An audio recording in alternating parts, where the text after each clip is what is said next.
Hello, true believers. Doc Hogg here again with episode number 2 of Comics and Variety. Hopefully this will be a much shorter episode than last time because it is a follow-up to my first episode on whether feminism has ruined the upcoming Captain Marvel movie.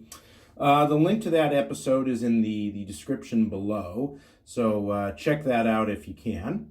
Also, at the end of this episode, I'll be launching a new feature called Hogg's Headlines, where I will talk about recent news, some of it comic book related and some of it not. And as always, please take some time to like this video and subscribe to the channel. Now, in the previous video, I compared the trailers of Captain Marvel to the trailers of other movies in the Marvel Cinematic Universe, showing some of the differences. And here was one of the differences that I was commenting on. And I think a lot of it has to do with a trope that your boy Zach points out in a number of his episodes on his YouTube channel. And that's that in a lot of SJW comics, the hero almost always wins the fight against the villain very easily. You know, she rarely has to struggle at all.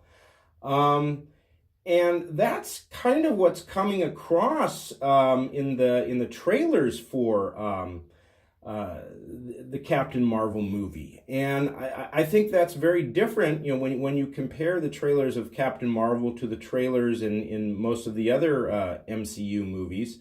You know, they're very different in that respect. You know, almost all the other movies, in at least one of the trailers, you see the hero going through some kind of personal struggle, a struggle that's often related to the villain. You know, the trailers convey that there is something difficult that the hero has to overcome.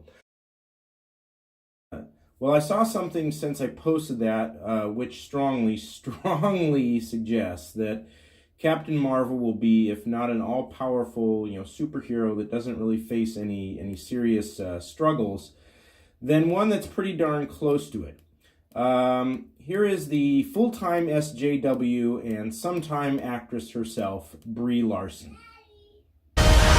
The thing that I found so unique about this character was that sense of humor mixed with total capability in whatever challenge comes her way. You know how to fly this thing? We'll see. Which I realized after going to the Air Force Base is really what Air Force pilots are like. That's a yes or no question.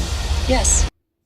So how did I miss that the first time around? Well, I try to avoid watching what actors and actresses say simply because it is usually so vapid.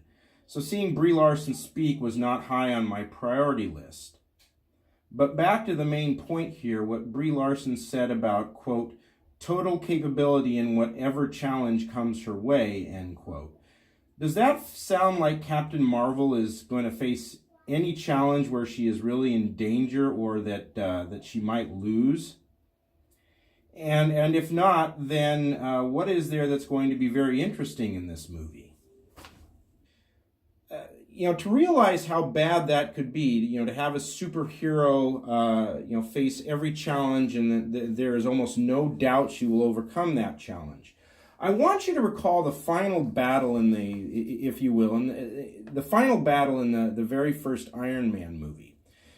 Now, Tony Stark's enemy, Obadiah Stane, has taken the mini arc reactor that powers the Iron Man suit and uses it to power his own suit, the Ironmonger suit. And that leaves Stark with the first mini arc reactor, which is, you know, he has to use that to power the Iron Man suit, and it's not really up to that task. And that is what makes that whole scene so great, is that the whole time, you know, you wonder if Iron Man will run out of power before he defeats Ironmonger. Now, imagine that scene, but Iron Man has the more powerful arc reactor and Ironmonger has the weaker one.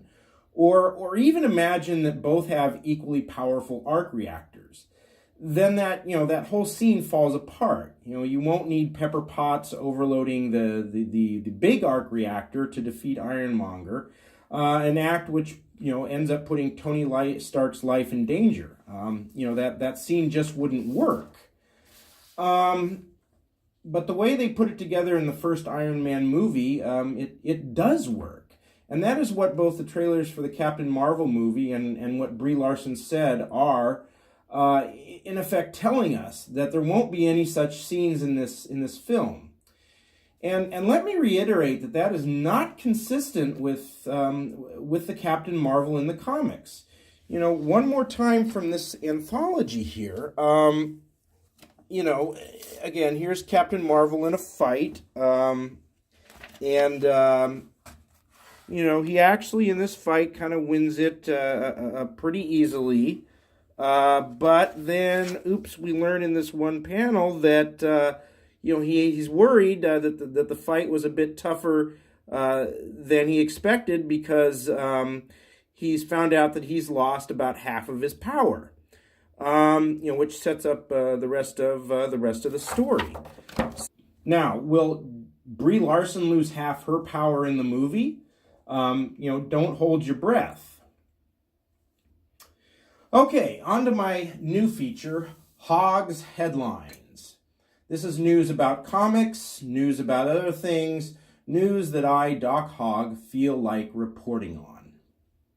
First up, Dateline Capitol Hill. Well, for you folks who just can't get enough comics and enough Alexandria Ocasio-Cortez, it is your lucky day. Yes, she will have her own comic book. The title of the comic is Alexandria Ocasio-Cortez and the Freshman Force. New Party Who Dis? Now, we don't know what her superpowers in the comic will be just yet, but I have been told that the trio of villains that she will struggle against are named Reality, Common Sense, and Math. And finally, Dateline Perkins Township, Ohio.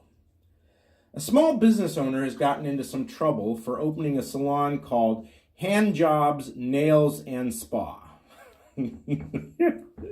Yes, careful where you put that emery board. Town officials have received complaints about the sign, and they are looking into whether it could be obscene. The owner, Dawn Moon, no, I'm not making that up. According to the UPI story, her name is really Dawn Moon, and Ms. Moon has vowed to fight to keep the name. Well, you go, girl. Alrighty, that's it for now. I'll provide links to these stories below. And please like and subscribe, and have a great day.